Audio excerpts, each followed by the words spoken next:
G'day preppers. Thought I'd do a quick little video today of another type of thing that is a good thing to stockpile, and that is fuel for the vehicle. So yes, I'm in my pantry. It's not the place where you would store fuel, but I'm going out to get some fuel now, and with all these things going on in the world and food shortages and also fuel shortages. Now we know about, you've probably heard about what's going on in the UK as far as fuel shortages. Obviously there are, reasons behind that shortage is because basically they've got a truck driving shortage, and that's led to a fuel shortage. But that's just one of those things. That's the reason why we prepare and or stockpile stuff in preparedness for any kind of situation. So sure, they're not experiencing Armageddon. They're just experiencing a truck shortage, a driver shortage, and all of a sudden, bang, they've got a fuel shortage. So it can be any scenario that can create a problem. And, you might seen some clips on the news or on YouTube of, the anxiety that not having fuel and the pressures it's putting on small business people. People are fighting in the streets. It's in some cases just because they're so stressed out. They're sitting in queues waiting to get some fuel at the gas station. So for me, I've got one little system of keeping fuel. Now, currently I don't have a generator. I'm in the process of getting a generator, so the fuel stockpile will grow even more. So anyway, let's go and get some fuel, and we'll continue on the discussion. Okay, so firstly, the most important part of, stockpiling fuel is to actually maintain the fuel level in your vehicle at a minimum of half a tank. And so a lot of people tend to wait till their tank goes almost empty till they go to a gas station and fill up again. So to me, the best way to do it is to maintain a half a tank and consider that as your empty tank. And so as soon as you get down to half a tank, the next available opportunity, go and fill it up. Or a lot of people are like $20 fillers. They just kind of have the habit of filling $20 at a time. And that's fine as long as you consider half a tank as your empty. It's a really good way of having at least a half a tank of fuel at all times in your vehicle, and especially if your vehicle runs regular gasoline, like unleaded fuel or just petrol. It's even more so important because petrol is not something is very easy to store. It's very volatile. It's a lot different than, say, diesel. Ideally, if you have the opportunity to buy a diesel vehicle instead of a regular gas vehicle, you're much better off, to be honest, because you can then stockpile diesel, and it's just a lot safer. So I've brought my tank up to full. So it was at half and now it's full. So that's one thing out the way. Now, because it's diesel,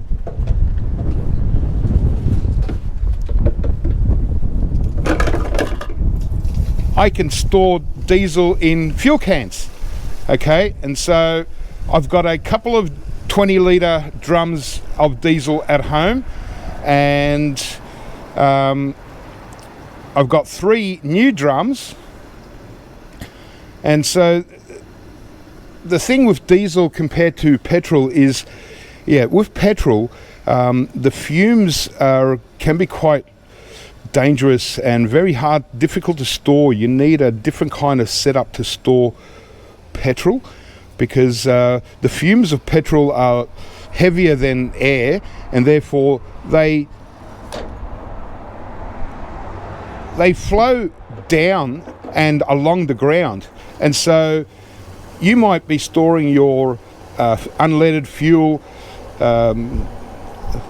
40 yards away from anywhere else, but those fumes can actually creep along the ground, and it might go to you might be turning on your gas barbecue or something like that, or any kind of operating power tools, or any kind of spark can ignite those fumes and lead up and go boom.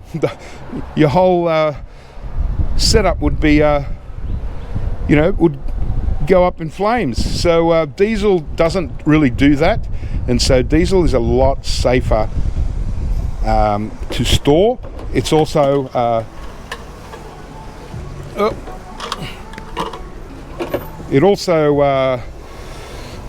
has for me, it's got obviously uses for my van. I got 2 vans that both run diesel, so I can rotate this diesel around pretty easily, pretty quickly, and so I always maintain a fresh stack of fuel.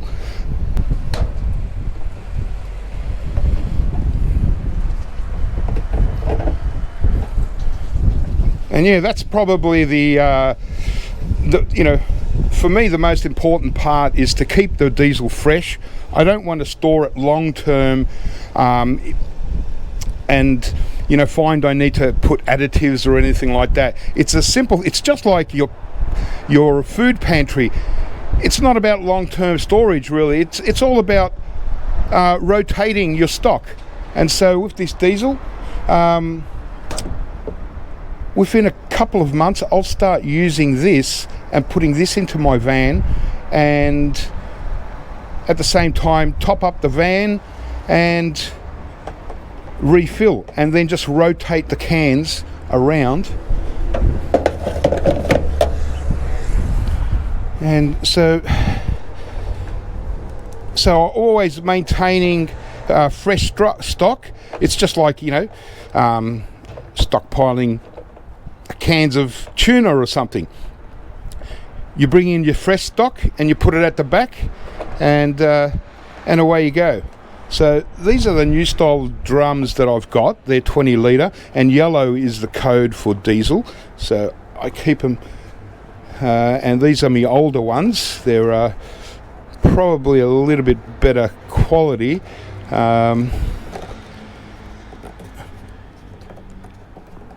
Beautiful. All right, so let's go pay and then continue on. Okay, so I'm back now with my 4 cans of fresh diesel, and they're 20 litres, so it's about just over 5 gallons per drum. So it's 20 gallons of fuel, and this 80 litres or 20 gallons in my vehicles. I got 2 vans, and they're both diesel, obviously. And so in my older one that I was just filling up now, that would probably get me about 750 kilometers, and in my more newer van, a full tank or 80 liters will get me close to around 900 kilometers.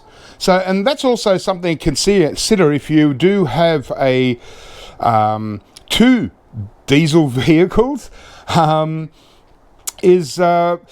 if any situation happened, and you're trying to save as much fuel as possible as well, then obviously I would be using my more economical van, because that will get me 900 kilometers for the same amount as my older van will get me 750 kilometers. So I can go a little bit 10% further, and so it all adds up, but that was only that's only if if you ever got into that situation where there was a fuel shortage.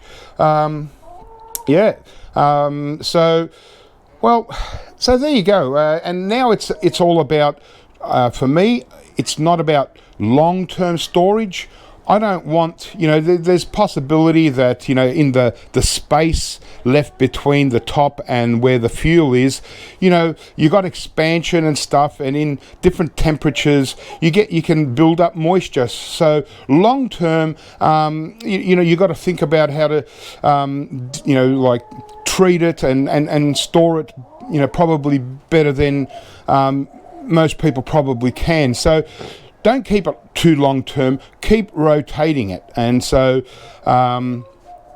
you know, in at least, say, in 2 months' time, I'll start looking at putting one drum each time I top up one of the vans into the van, and then take it with me to the gas station and fill that one up and put that at the back, as I was saying. And so that's what it's all about. And obviously you saw me fill up my van. I filled it up to the top because my empty is half a tank, and so it doesn't take as much to fill up a tank. Normally, if you let your tank run down to empty and you go and you want to fill it up to the top, you know, you think, wow, that's a quite expensive fill up. So I'm just going to take these into my, I've decided to make a new storage, and so to keep it as far away from the house, even though it's diesel and it's a lot safer to store. This is my chicken shed, and it's a palace. I've also got plastic bucket storage here because I've only got 3 chickens, and they don't need all the space because they only really come here to sleep and lay eggs, and they've got for this size chicken shed. I designed it according to the specifications for 10 chickens, going by their size, deep litter. But I've got a hatch at the back, and they go out into their little run every day. And like at the moment, I even let them out here in the garden. Here's one of my chickens helping himself to parsley. That it's springtime here, so the parsley is going to seed, and so I let them all go to seed, and if I still need parsley, I'll pick around the edges, and I also bag up quite a bit of parsley for during those moments that I don't have parsley. I can make a soup, just taking it straight out of the freezer. So but yeah, I usually just, when they go to seed, I keep the seed and I just sprinkle the seeds back and just let them go wild. And parsley kind of grows everywhere. Got another bed there, but because I haven't been doing much in the way of vegetables, I used to be right into growing a lot of vegetables, and you know, I still try as much as I can, but because I like to let the chickens run out, I just don't have a great deal of space to grow everything. So I got my fruit trees and, you know, things like that, and yeah, I grow a few veggies every now and then. In winter, I'll grow, you know, some broccoli and things like that. Okay, so I haven't really thought it out too much, but that will do. And you know, so it's as furthest away from the house as possible as I can get, because I'm in a inner city suburb. And it's actually furthest away from all the houses around me. So if anything did happen, and this is a solid brick construction, so if anything did happen, it wouldn't do much damage, you know. I probably won't keep it on top. Yeah, I've just got to move it around a little bit, but that'll do for now. And so the worst thing that would happen here is I'd lose, not that anything would happen, touch wood, but I could lose 20 gallons of diesel and 3 chickens. Well, I suppose the good thing about it is I'd have some fried eggs and 3 roast chickens after the fire. Yeah, so just to finish off, quick video. Obviously, if you've got a diesel vehicle, it's a lot easier to stockpile diesel, and not just in diesel containers, but also in your vehicle itself. But for those that have got petrol, running on gasoline, super, unleaded fuel, regular vehicles, I don't recommend stockpiling that kind of fuel if you're not really experienced, or if you're you haven't done enough research. Don't rush out and then just put drums of fuel like gasoline in your garage or somewhere. You want it undercover. Ideally you want it protected from sunlight and all that sort of stuff, and the weather. So the only thing I can recommend for those people that only have gasoline type vehicles, petrol type vehicles, is to maintain your stockpile of fuel in your vehicle, so in your tank. So always, even put a piece of sticky tape halfway down your fuel gauge, just to show that once that gauge hits halfway, you just train yourself to, when you see a half a tank, you're empty. Okay, so at least that's going to get you around if there is a fuel shortage. Maintaining the minimum half a tank, and try and get it close to full every time you put fuel in. Even if you've got a 3/4 tank and you're nearby, you're not in any hurry, and you see a gas station, you pull in, just put in $10,